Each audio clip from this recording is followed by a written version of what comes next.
ॐ अज्ञानतिमिरान्धस्य ज्ञानाञ्जनशलाकया चक्षुरुन्मिलितं येन तस्मै श्रीगुरवे नमः। नमो विष्णुपदाय कृष्णप्रेष्ठाय भूतले श्रीमते भक्तिवेदान्त स्वामिनिति नामिने। नमस्ते सरस्वती देवे गौरवाणी प्रचारिणे निर्विशेष शून्यवादी पाश्चात्य देशतारिणे। हरे कृष्ण। आप सबका श्रीमद् भगवद गीता ऑनलाइन कोर्स में स्वागत है। आज हम चर्चा करेंगे भक्ति योग बारे में। पहले हमने चर्चा किया ईश्वर कौन है, उसके बाद जीव क्या है, जीव की दिव्यता और ईश्वर की दिव्यता में क्या अंतर है। ये सब के पश्चात आपकी समक्ष में हमने रखा योग प्रणाली। उसमें बताया गया कर्म योग क्या है, ध्यान योग क्या है, ज्ञान योग क्या है, और ये भी कहा गया कि भक्ति योग सर्वश्रेष्ठ है। ये मेरा कहना नहीं है, ये भगवान कृष्ण की कहना है।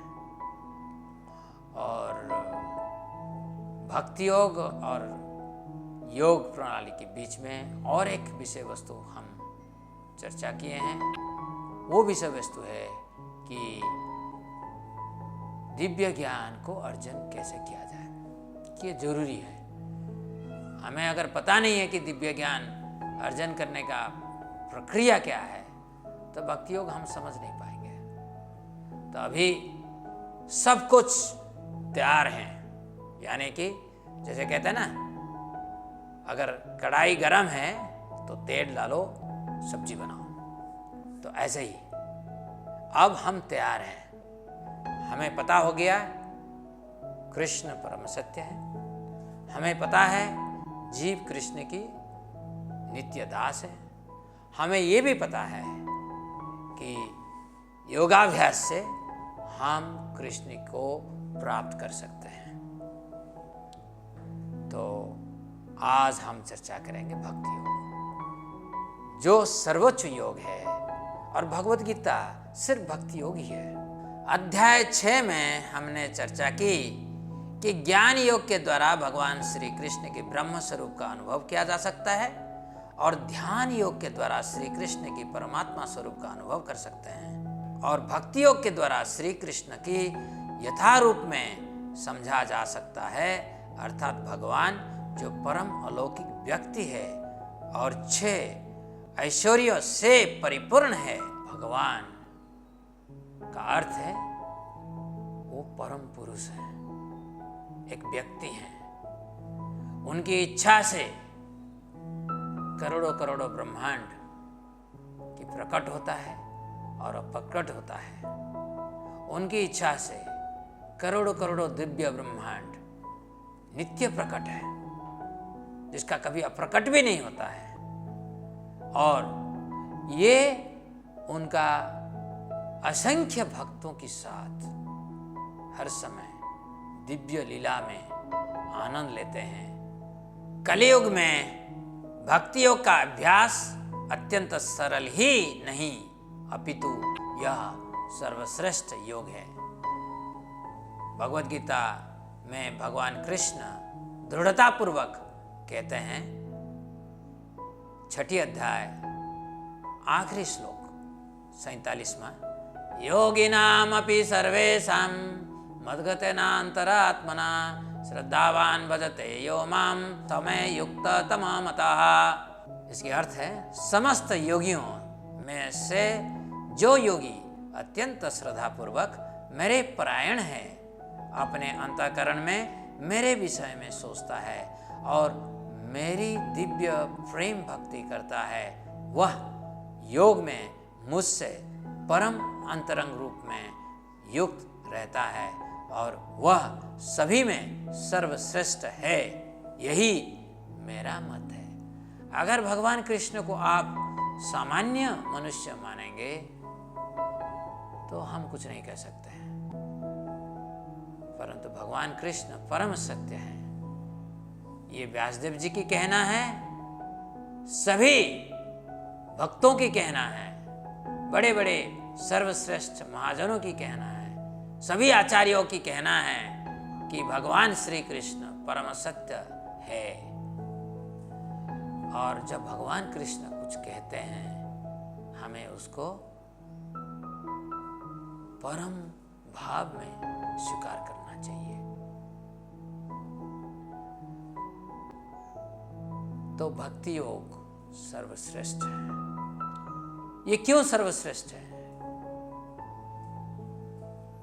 क्योंकि भक्ति में हम कृष्ण की शरण डायरेक्ट लेते हैं। हम कोई दूसरे के सहारा में भगवान के पास नहीं जाते हैं। भगवान भक्ति योग में डायरेक्ट हमारे साथ युक्त होते हैं। इसीलिए भक्ति योग, अगर हमारा नियत अगर सही है, हमारा सोच अगर सही है, हम अगर भगवान को प्राप्त करने के लिए दृढ़तापूर्वक संकल्प किए हैं, तो हमारी तरक्की आध्यात्मिक भावना में सबसे ज्यादा होगा अगर भक्ति योग को हम स्वीकार करेंगे। तो अब थोड़ा सा चर्चा करेंगे भक्ति योग की प्रक्रिया कैसे होता है। भक्ति के द्वारा अपूर्णता से पूर्णता की ओर, जैसे कि हम अध्याय 4 में आत्मा का वर्णन कर चुके हैं, आत्मा केवल परमात्मा की उपस्थिति में ही सक्रिय हो सकती है, लेकिन बद्धावस्था में उसका अस्तित्व मन, बुद्धि और मिथ्या अहंकार द्वारा मध्यस्थ रहता है। परमात्मा की व्यवस्था से आत्मा अपने प्रतिबिंबित या विकृत अवस्था से अवगत हो जाती है। इस विकृत अवस्था में सांसारिक इच्छाएं, शारीरिक भावनाएं और भावनात्मक विचार उपस्थित रहते हैं। मैं, आप, हम सब बद्धजीव हैं। प्रकृति के 3 गुण हमें बांध के रखा है। किस तरह बांध के रखा है? अज्ञानता को पकड़ के हम रखे हैं। अज्ञानता, ज्ञान को प्राप्त करने के लिए हमारे दिल में कोई भी आग्रह है नहीं। ऐसे एक कहावत है अंग्रेजी में, इग्नोरेंस इज ब्लिस। तो वही हमारा स्थिति अभी है। अज्ञानता में रहकर हम सोचते हैं कि हम ज्ञान की सागर में डूबे हुए हैं, जबकि मरण की भय, हर तरह की भय, वृद्धावस्था की भय, व्याधि रोग की भय, ये चारों तरफ मुझे परेशान करके रखा है। और फिर भी मैं कहता हूँ ज्ञान में मैं डूबा हूँ, PhD अर्जन किया हूँ, बड़े बड़े MNC में नौकरी कर रहा हूँ, बहुत पैसा कमा रहा हूँ, यानी कि मैं ज्ञान में भरा हुआ हूँ। मित्रों, हम ज्ञान में भरे नहीं हैं। जो ज्ञान में है वो दिव्यता को प्राप्त किया है। उसमें ये सांसारिक भावनाएं, कोई विकृत भावनाएं होता नहीं है। जैसे कि हम एक बंगलो देखते हैं, सोचते हैं कि मेरा भी ऐसे एक बंगलो हो। कार देखते हैं, कहते हैं कि मेरा भी ऐसे कार हो। ऐसे सोच होता है कि नहीं हम सबकी? अगर होता है तो हम विकृत भावना में हैं, अज्ञानता में हैं। कभी तो ये पूछ नहीं रहे हैं कि मैं अपने आप में कैसे पूर्णता प्राप्त करूं। बाहरी चीज की मेरा कोई आवश्यकता नहीं है, ऐसे नहीं है। आत्मा को संतुष्टिकरण तब तक नहीं होगा जब तक इसके अंदर कृष्ण भावना मृत आ नहीं जाएगा। कृष्ण भावना में भावित होने से ही आत्मा में संतुष्टिकरण की जागरूक होता है। भगवान श्री कृष्ण की विस्मृति और सांसारिक पदार्थ की निरंतर संगति के कारण वह अपने अलौकिक स्वभाव के बारे में कम जागरूक रहती है और अपने मिथ्या स्वभाव के बारे में अधिक जागरूक रहती है, अर्थात मन और शरीर के साथ अपनी पहचान के प्रति। यानी कि मेरा सोच जब तक यह है कि मैं एक पापा हूँ, मैं एक प्रोफेसर हूँ, मैं एक बिजनेसमैन हूँ, मैं एक भारतीय हूँ, मैं एक अमेरिकन हूँ, मैं ब्राह्मण हूँ, मैं स्वीपर हूँ, मैं, और ऐसे अनेक सारा उपाधियों से युक्त होकर अपना पहचान जब तक दूंगा तो मैं अज्ञानता में डूबा हुआ हूं। ज्ञान की सागर में जो तैरता है वो कहता है कि मैं भगवान की दास हूं।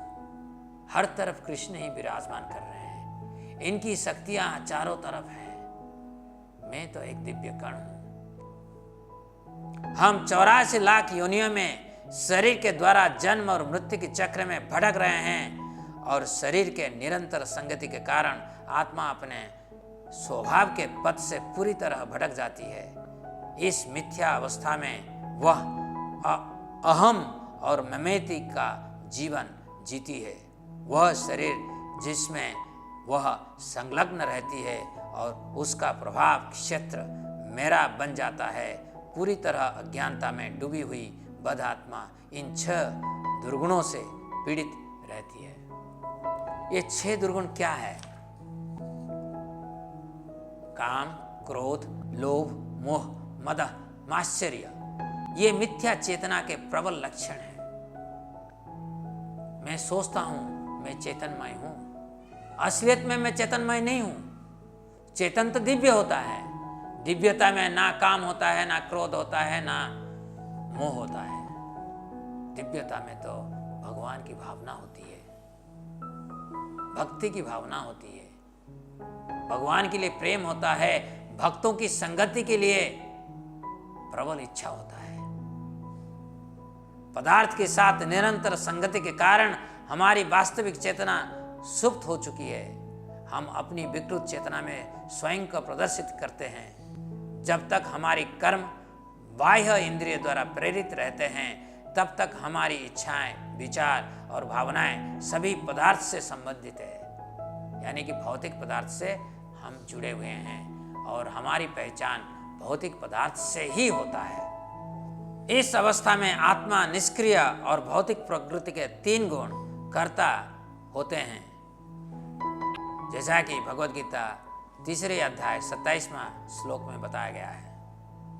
यह महत्वपूर्ण है कि मनुष्य शरीर में हमें अपने दिव्य स्वभाव की खोज करनी चाहिए, अन्यथा हम निम्न योनियों में जन्म लेने के बाध्य होंगे। अब प्रश्न यह है कि इस मिथ्या चेतना से हम कैसे मुक्त हो और अपने वास्तविक स्वरूप को प्राप्त करें।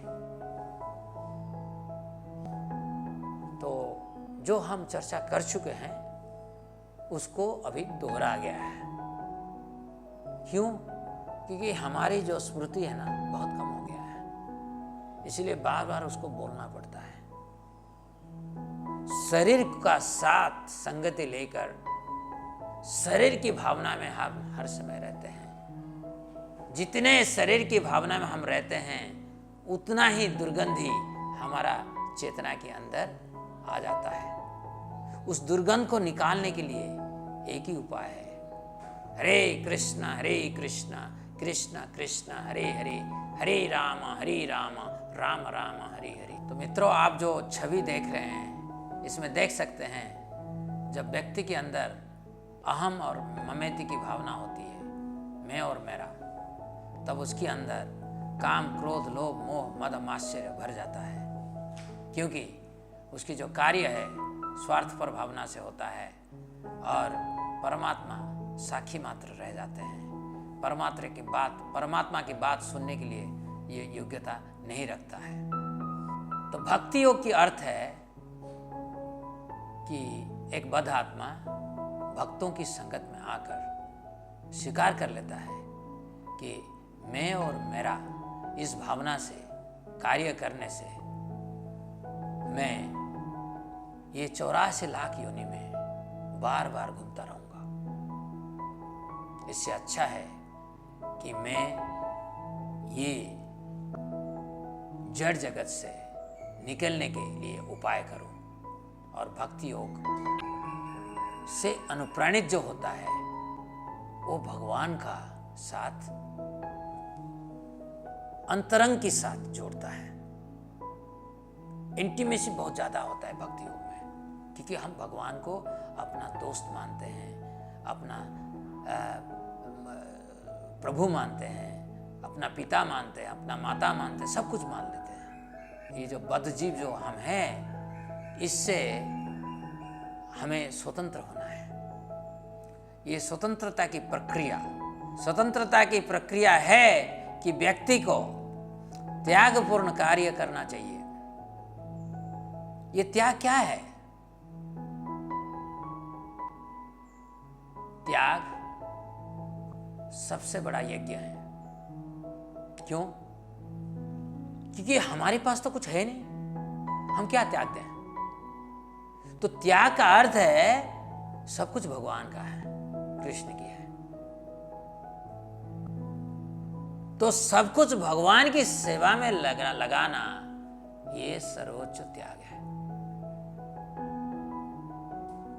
अपना इंद्रिय तृप्ति को त्याग देकर भगवान की सेवा में हर वस्तुओं को जब हम नियोजित करते हैं, यह है भक्ति योग। इसको समझने के लिए थोड़ा त्याग के बारे में और भी चर्चा करें। अपने बच्चे की देखभाल करने वाली माँ भी त्याग कर रही है। छात्रों को उचित शिक्षा प्रदान करने वाला एक शिक्षक भी त्याग का कार्य कर रहा है। और सभी जीवित प्राणियों के बीच सहजीवी संबंध की सराहना करते हुए खेतों में काम करने वाला किसान भी त्यागपूर्ण कार्यों को संपन्न करता है।